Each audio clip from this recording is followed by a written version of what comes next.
মেয়েরা স্বামীর অভাব মেনে নিতে পারে, স্বামীর শূন্য পকেট মেনে নিতে পারে, বেকারত্বও মেনে নিতে পারে, স্বামীর হয়তো উচ্চ বেতন নেই, গাড়ি নেই, বাড়ি নেই, নিজস্ব বাড়ি নেই,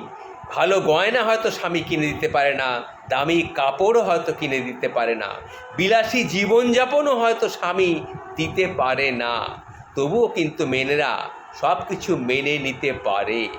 শ্বশুরবাড়ির বা নিজের সংসারের সমস্ত কাজ হাসি মুখে করতে পারে,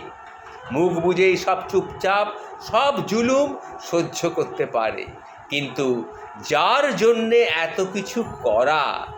সেই স্বামীর অবহেলা, সেই স্বামীর অযত্ন, সেই স্বামীর ভালোবাসাহীন আচরণ কিছুতেই কিন্তু কোনো মেয়েই মেনে নিতে পারে না।